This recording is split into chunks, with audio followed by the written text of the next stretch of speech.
We are back and with a video that you are going to love. How to never have another bad first date. Now, I cannot guarantee that the other person's energy is going to be great or anything, but I want to put you in your best place to have a great date.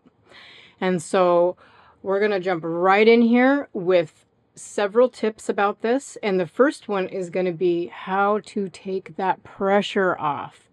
Because I think sometimes we're going to be going on a first date.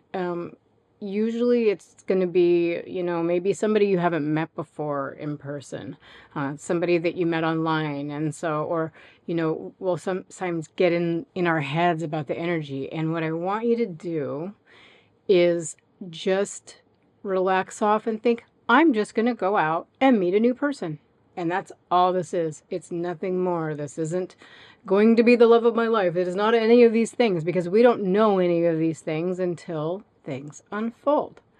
So get in the mindset of, hey, I'm just going to go out and meet a new person. And then when you are in that space, when you're getting ready, give yourself a little time to relax and have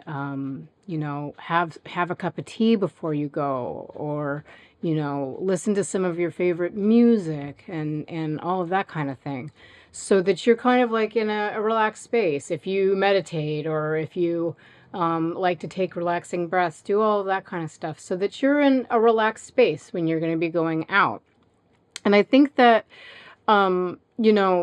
in addition to that, when you are going out, you want to come to that date as yourself. If you are feeling like, and what I mean by that is, like, if you are feeling nervous, it's actually okay to disclose that. Be like, yeah, I feel a little nervous, meeting up with you because I just haven't met you before. And actually, that little act of vulnerability is nice. And also, once you do that, it kind of relaxes you, because then it's not like you're hiding anything. You're not like trying to hide the fact that you feel a little nervous about it.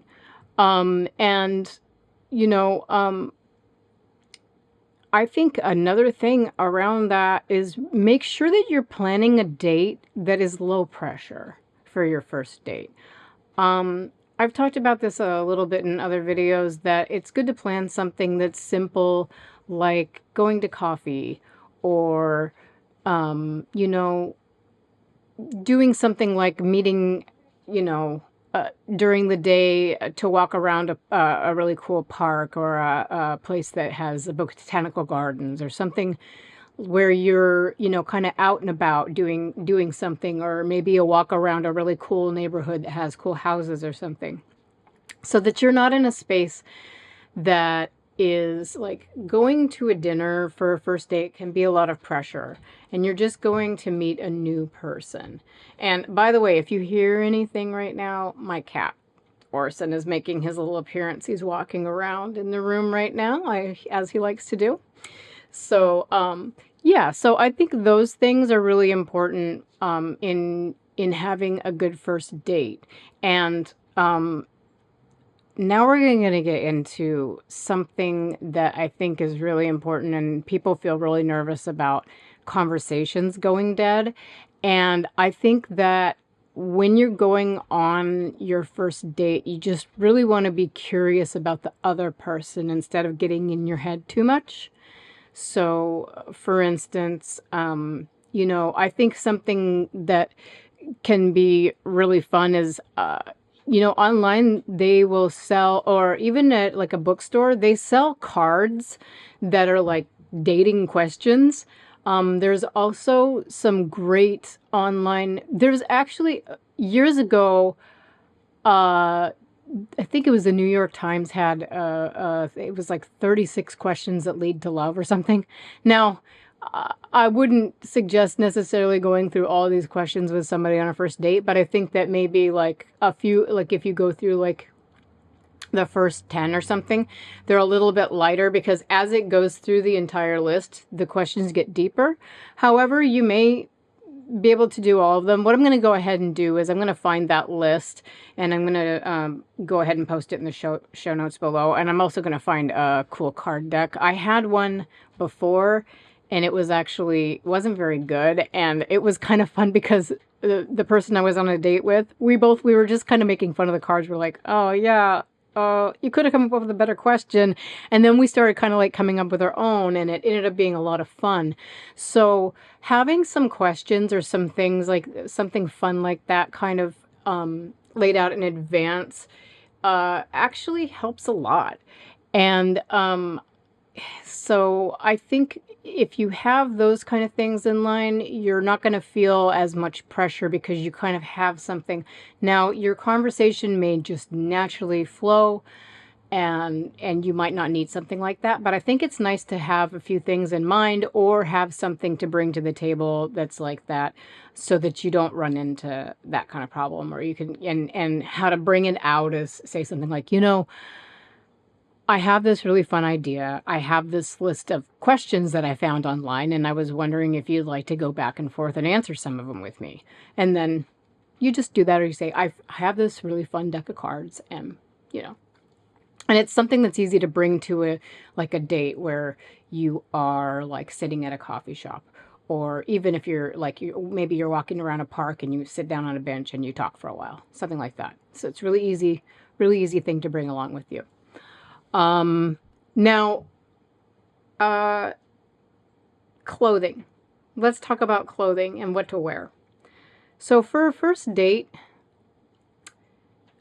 I know we all like to say people don't judge a book by a cover, but they do to a degree. And I think that it's important to put a little effort in whatever you're doing. But don't, okay, like this dress. Did you see what just happened? This could be annoying on a date. And it's annoying right now too. So what I would do with a dress like this, which I really love actually, is I would pin it so that it doesn't do that. But I think that if you're going on a first date, you want to wear something that is comfortable, and not necessarily overly revealing. I know some people really like to wear revealing clothing and stuff like that, but I think that it kind of takes the focus off of, it can take the focus off of you and your conversation and put the focus elsewhere. So I wouldn't necessarily, I would dress, you know, like stuff that's you for sure. Something you really like. And then also, you know, dress for the date, whatever it is you're doing. In terms, if you're going to be walking around a lot, you obviously don't want to be in shoes that are super uncomfortable or something like that, or any kind of clothing that's uncomfortable. But yeah, I mean, make a bit of an effort, I would say, and wear something comfortable. And don't try like some new outfit that you just don't know how you're going to feel in it. It might be like really uncomfortable, or if you are getting coffee, maybe you're getting pastries and you wear something that's really, you end up wearing something and it's tighter on your stomach than you want it to be because you've never worn it before, and you just want to eat, you know, like 3 pastries. That's, yeah, okay. That's kind of what I do sometimes. Anyway, so I'm just saying, you want to be comfortable. You really want to be comfortable in what you're wearing. And so I think lastly, I want to go over some do's and don'ts. When you're in these conversations, your first conversations with somebody, the biggest thing is, I think, they may do it, or, you know, I don't know exactly what the dynamic is going to be, but I would suggest that it's better to stay away from getting into too much personal stuff or getting really sexual. Like, flirtatious is one thing, but getting really, like, talking about, like, what you do in the bedroom or kinks and stuff like that, depending on, you know, I guess, what site did you meet this person on? But I think that kind of stuff is later, and I think for a first date, that can get really uncomfortable fast, actually. And something, I'm gonna do a video all more about this specific thing, but it's called trauma dumping, and it can feel really great when you and another person maybe have had adverse childhood experiences or something, and then you go off on this long thing, but it can also end up, it bonds you, but it doesn't necessarily mean in a good way, and sometimes something like that can make a relationship burn out really fast for some reason. I'm not sure why, but it really, it's too much too soon. So I don't think there's anything wrong with talking about those kinds of, those parts of your relationship, and or those kinds of things in your relationship as you go forward once you get into later times with a person. Because of course I think that, your partner should know these things, and you should be able to open up, and they should be able to open up to you about things that have happened that have been adverse in their lives. But on a first date, trauma dumping is really, it's just not a good place. And you're just being overly vulnerable. And if the person isn't a safe person, it's just not good to necessarily disclose that much about yourself. So I think I'll go a little bit more into that on another video sometime. And if you do want to know more about that, please post in the comments below. Or if you have any questions about it, post in the comments below. And I will try to answer that, or like I said, do a video, or if there's anything in this particular talk here that you see that you would like me to address, I would love to address that for you, or possibly make a video all on its own. And then another, so to the do on that is go and ask interesting questions about, what a person's interests are, or, like kind of the thing I said about the questions earlier. Ask about, you can ask about someone's childhood, but say something like, what was something that you remember in your childhood that you really enjoyed? Or what was one of your favorite things? This is a really good one, because then it's not like, because sometimes people go to like, well, my childhood was a nightmare. But I think everybody has like a favorite thing that they liked in childhood, or you could preface it with something like, oh, I was really into dinosaurs when I was a kid. Did you have something like that you were into? Or if they say, oh, I was into dinosaurs too, you go, oh, well, my favorite dinosaur was this. What was your favorite dinosaur? And then they, so, and then you can kind of get into a conversation about something like that. So, ask interesting questions that aren't just like a yes or no, and then you can, elaborate from there. Yes, that was maybe a kind of a simple example, but it can draw other things out, and then you can start talking about, oh yeah, I also like this, and can draw some other things. So that's the do in that. And instead of getting too personal, sexual, or trauma dumping, we want to talk about maybe other interesting aspects of their life. And also another don't is don't stay too long. On a first date, I would try to keep it between 1 and 2 hours, because I think it's good to not overspend too much time with somebody the first time around. Leave a little mystery, and then, time so that you could go on another date potentially. And then also, I think that's a good enough amount of time to see if you might want to spend more time with somebody. And then once the date is over, if you had a really great time with somebody, and maybe it wasn't even, if it was a really good time with someone or something, definitely let them know, hey, I had a really good time with you.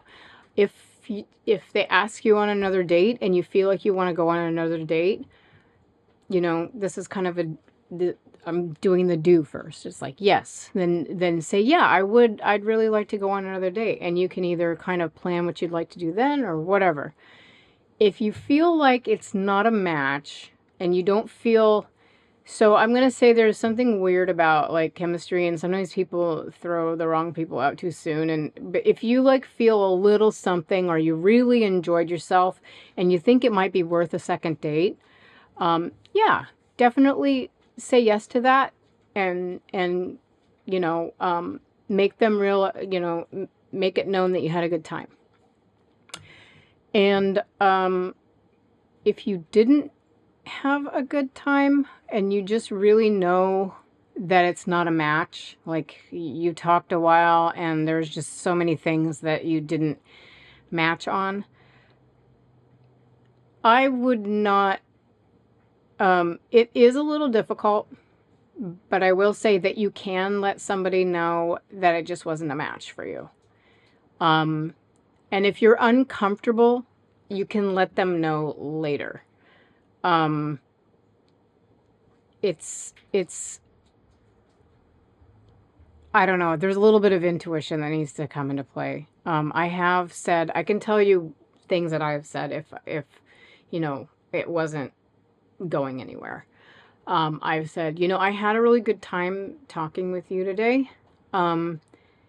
If they ask you out, because if they don't, then you can just kind of leave it. And then if they get in touch with you later, you can say it wasn't a match for me. But if they ask you out, you can just be honest and say, hey, I really had a nice time talking. However, I just don't feel like it's a match for me. And if it's too hard for you to do it face to face, then you can say, well, let me think about that. So you're not saying yes. You're saying, give me some time to think about that. And sometimes you might actually need time to think about that too. So, I think these are some really powerful ways to not have such, you don't have as much pressure on yourself. You're going to have a good date. You're just meeting someone new. And I think these are the ways to feel most comfortable and to have a good date, even if it's not a match. So if you agree, give me a thumbs up. If you don't agree, let me know in the comments below.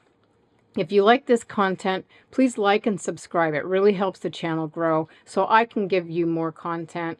And anytime you have a comment or anything you'd like to say or anything you'd like to see, I do read all the comments and write back to people so that, if they have any questions or comments or anything, I can get that in there for them. And I can make videos based on some of the stuff that you guys might have in mind. So I hope this was helpful, and I hope you have a great day. I will see you next time. Bye.